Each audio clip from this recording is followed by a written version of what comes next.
Okay, so I thought I would make a video, and I'm kind of going to ramble for a second here, but I'll try and tie it together a little bit.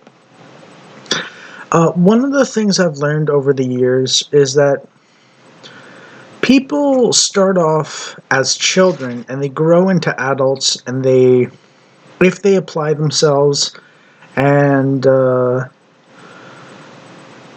force themselves to view alternative worldviews and compare and contrast them and so on, and they're honest about it,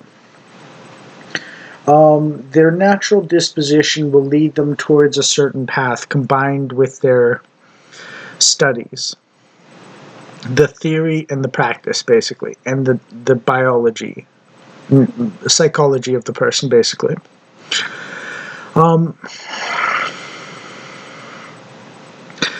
And one of the things that's interesting is that I'm listening to James Lindsay talk about the Nazi experiment, and one of the things he pointed out is that there's a thing Hitler did, which is he railed against the traditions of the country of Germany and so on, in the name of fighting the communists. And I just listened to him just say that for Canadians to do similar to Pierre Poilievre is legitimate. In the sense of saying that Pierre Poilievre didn't stand on a properly conservative platform, and that's why he lost the vote, basically. Obviously, he's not saying that Pierre Poilievre should have been the new Hitler or something like that. But the pattern of center-right being criticized by the radical right to fight the extreme leftists is a pattern he's sensing in Hitler and the Canadian conservative people talking about Pierre Poilievre and why Pierre Poilievre lost. So one of the things is James Lindsay does not actually say that Trump is a Nazi. He doesn't suggest Trump is fascist particularly much. I can't remember if he said it at all, or if he said it sort of like he's slightly fascistic, but he's not likely to go in that direction too far or something. I can't remember which one of those it is, basically. But it's probably one or the other from what I've studied of James Lindsay over the years and so on.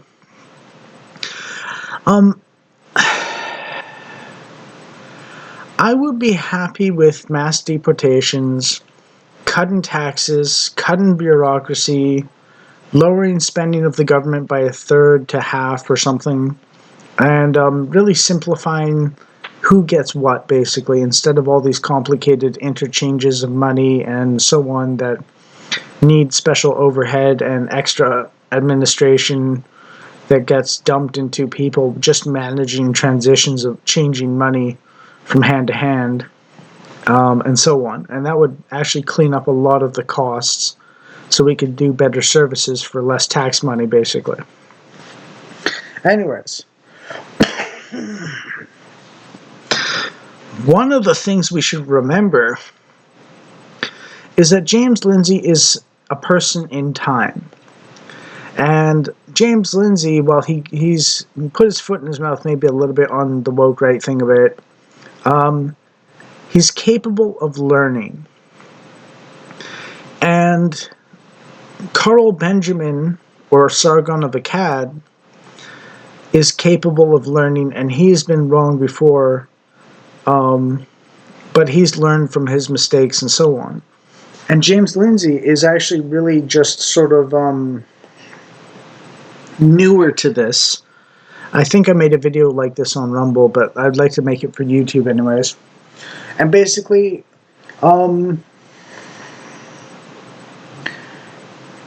James is Lindsay's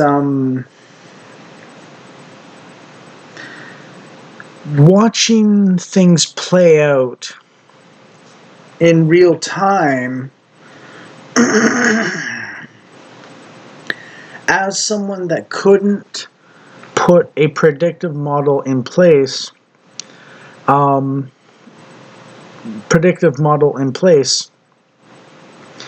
like Carl Benjamin could. And one of the things is that I don't know if this is relevant or if it's like, I know it's true that Carl Benjamin messaged me back about 5 times over the years, over the last 10 years or so, 11 years, 5 times at least. Probably not more than that particularly. But he might have read my posts or messages to him. And one of the things that I was saying, basically, I was saying a bunch of things. And I was a very liberal, sort of woke person, but like I was kind of in Asmongold territory on these various issues in 2016 to 2018, or 2014 to 2018. So if he had read my messages, then it's possible Sargon benefited from someone whispering in his ear stuff that was said before the events occurred that would have that wisdom gleaned from history and so on, and a proper system of thought and theory of social and historical forces that James Lindsay does not have. So,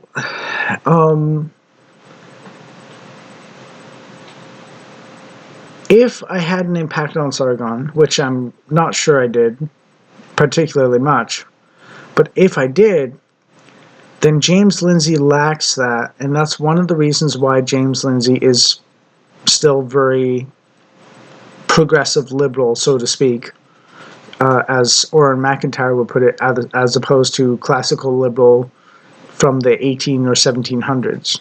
Very Christian liberal, just wants a little less tyranny from the government, and still believes in hardcore morality and so on, is what Orrin McIntyre would define a classical liberal as. James Lindsay would call himself a classical liberal, but his idea of liberty is a lot more stretched or encompassing than a historical, actual classical liberal who's from the 17 or 1800s. So, yeah. But anyways,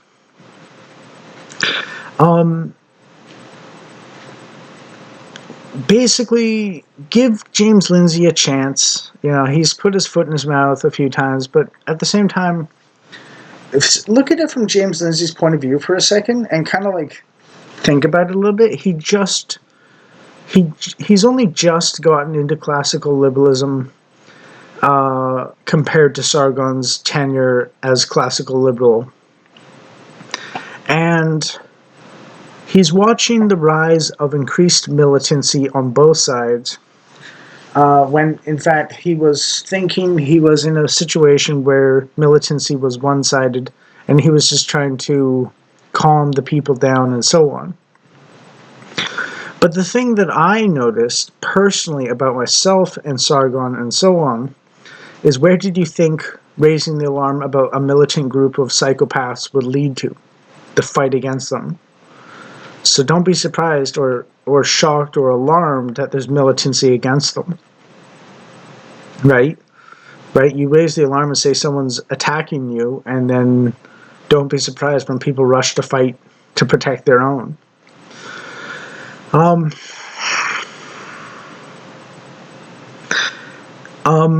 The liberal fascist communist triangle or trifecta, or the fascist communist liberal spectrum doesn't do justice. The reactionary element must be there. So instead of a triangle with like fascism at the top and communism at the bottom, right or left to you guys viewing this video, and liberalism on the bottom right, and I don't mean top is better. I'm just arbitrarily picking a position because it's a triangle. And where you fall in that triangle, a little bit of mix of both, or all three, or 1, 2, 3, 1, center, more liberal, more communist, more fascist, in between liberal and fascist, in between communist and fascist, in between liberal and communist, isn't enough. You need a 3D model where you have like the 3, but then you also have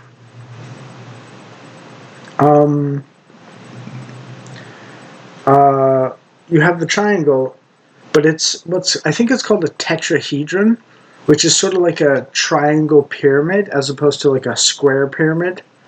You know, the pyramids of Giza are like a triangle with 4 corners. A tetrahedron is a triangle or pyramid with 3 corners, and the top, of course. And the z-axis is called on a graph because you have the x-axis, you have the y-axis, and then you have the z-axis, which is forward or backwards distance from the viewer, is one way to do it. And you change the view from straight on one side to sort of diagonally somehow, and you get like you get the triangle, but then you get like a little point a little bit back or a little bit forwards where the triangle meets where my pinkies are, let's say, and it's also where my thumbs are, and it's also sorry, it's here, it's up here, and it's back here a little bit, or forwards a little bit, one or the other, backwards or forwards. And the reactionaries are that 4th point, basically.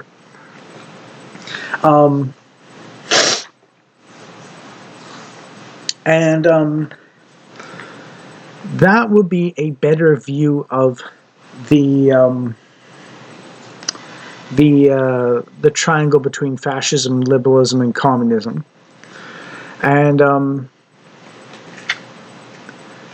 it's a little like I'm trying to describe a 3D shape while I've only got 2-dimensional hands, really, because it's like a 2-dimensional screen and camera and so on.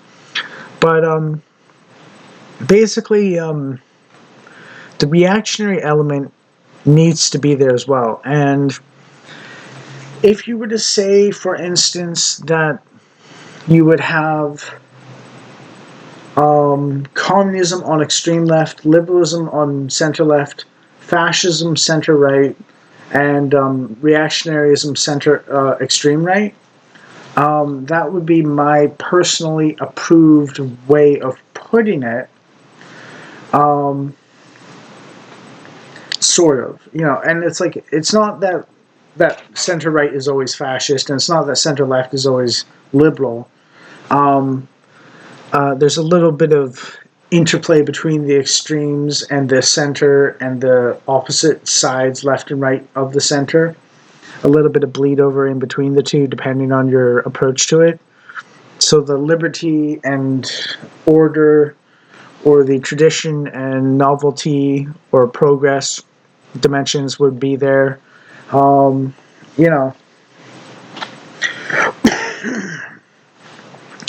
But I like to call myself a liberal reactionary. I'm classically liberal, and I'm kind of reactionary, but I'm very freedom oriented. I might be a progressive liberal technically, or a secular liberal, as Orrin McIntyre would put them. Sort of. I believe in God. I believe Christianity is important, and that we should recognize that every Western country is Christian in origin and should remain so, primarily, as the dominant group of society for the most part.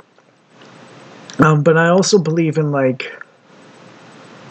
personal vices being allowed, that under 1800s or 1700s classical liberalism might not get covered in the strictest sense of classical liberalism that Orrin McIntyre would support.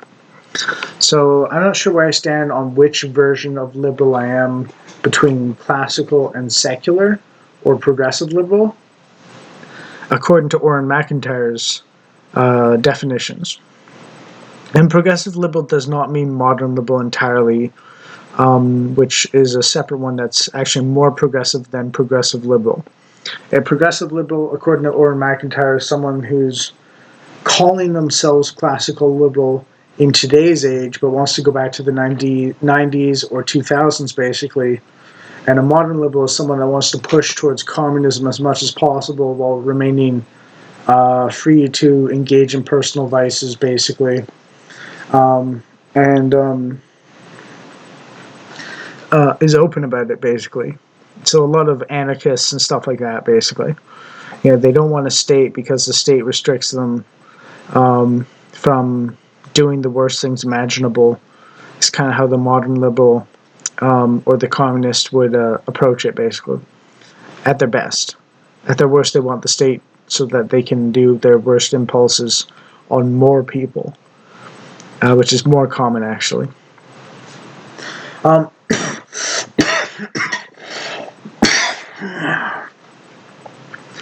Anyways, so just give James Lindsay a little bit of a break and think about it from his angle, where he's just realizing classical liberalism, as he would call it, the 90s and 2000s were a bit of a golden age. And suddenly there's this aggressive, cancerous growth of hostile, insane people, and you're warning everyone about them, and you're hoping that the vast majority of society can coalesce together and organize together to restrain the absolutely worst people and insane people. And it can be a united front against a obviously evil group of people. But what you're finding is that the philosophical underpinnings behind the great alliance of majority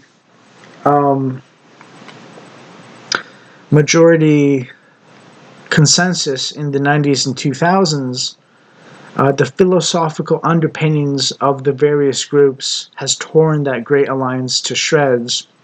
And now you have diehards of minority diehards with other people in the middle, and everything's kind of sectarian and balkanized and so on a little bit. So you got libertarians against reactionaries, you got fascists against Nazis, you've got communists versus anarchists, you've got progressives versus liberals, and they're all basically against each duality I mentioned is civil warring, but they're also fighting their external enemies of those dualities, or more external enemies, for control over society. Now it's fractured society, basically, and the primary militancy against the woke is an increasingly large size of hard right-wing individuals, with the libertarians basically giving up any sense of sanity or common sense in the name of freedom for anything, no matter how bad it is. And the reactionaries are growing in strength, saying, no, we want a strict moral code enforced in society and so on, while they both want smaller government. And what James Lindsay is noticing, to his horror, is that the Grand Alliance is impossible. The best we can do, basically, at the moment is factions fighting in society against the initial hostile forces to the rest of society, and so on. And the race is on who can form a majority the best, and rule with a little bit of compromise with their allies. You know, the LGBT and the left love to throw around the term allies because they're so militant-minded against everyone else. And really, what's going on is that ally thinking, as opposed to fellow citizen thinking, has grown in the right wing in response to the left wing's hostility and antagonism and so on. And what James Lindsay is afraid of is the rise of actual fascism and actual Nazism again, basically. And he's also afraid of the rise of actual communism again. But I would suggest that he doesn't confuse reactionary with fascist. I know there's a little bit of edgelord posting, and so on. And I know that there's a real contingent of people that are kind of trying to repatriate Hitler into European history as something to be proud of at some level. He did mention that in his Nazi video that I watched like 10, 15, 20 minutes of so far. And what I want to say is, I understand, but check out the Distributist and Orrin McIntyre. And basically what I'll end with is saying this. A just and moral people, or a moral and godly people, automatically leads to republics. A bad and faithless people automatically lead to totalitarianism. And everything else is an outgrowth of the majority of the population's tendencies and focuses in life. If people are focusing on getting ahead at the expense of everyone else, that's going to cause waves in corrupt society and so on. And actually, I'll finish on this part. Virtue and corrupt vice are both contagious if you let them be. Or at least virtue has to be earned and is contagious through inspiration. Corrupt vice is contagious through people giving up the quest for virtue.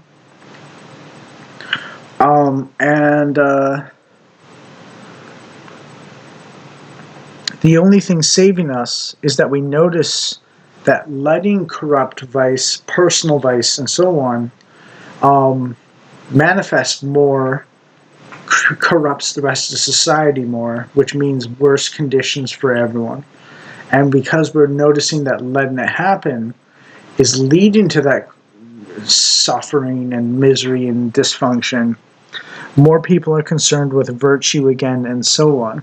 And the question, of course, is how do we manifest that virtue the best way possible?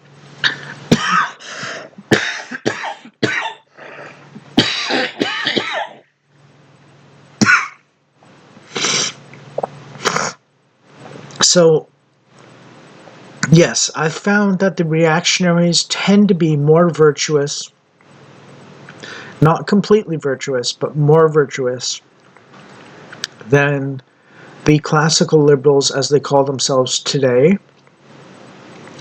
And I think we need to go back to those a little bit, not entirely, but at least a little bit, just to get back to the 90s and 2000s, because it's part of a direction. And we relied on the momentum of our previous predecessors and their moral codes in being instilled into us, while we failed to upkeep those moral codes. And if you're just trying to stand still, and there's a if you're in a boat, right, and you don't have the motor going, then you're going to drift whichever way the general wave pushes you. If you have a motor, you can go the wrong direction or you can go the right direction. The drifting means whichever direction you go, you're never going to get to your destination anyways. And it's just as likely to go in the wrong direction as the right direction. But the intentionality makes it a little more dangerous seeming of a motor. That's why you also have to know the right way you could go in the first place. And everything is basically boils down to which ways do we go to get to where we want to be.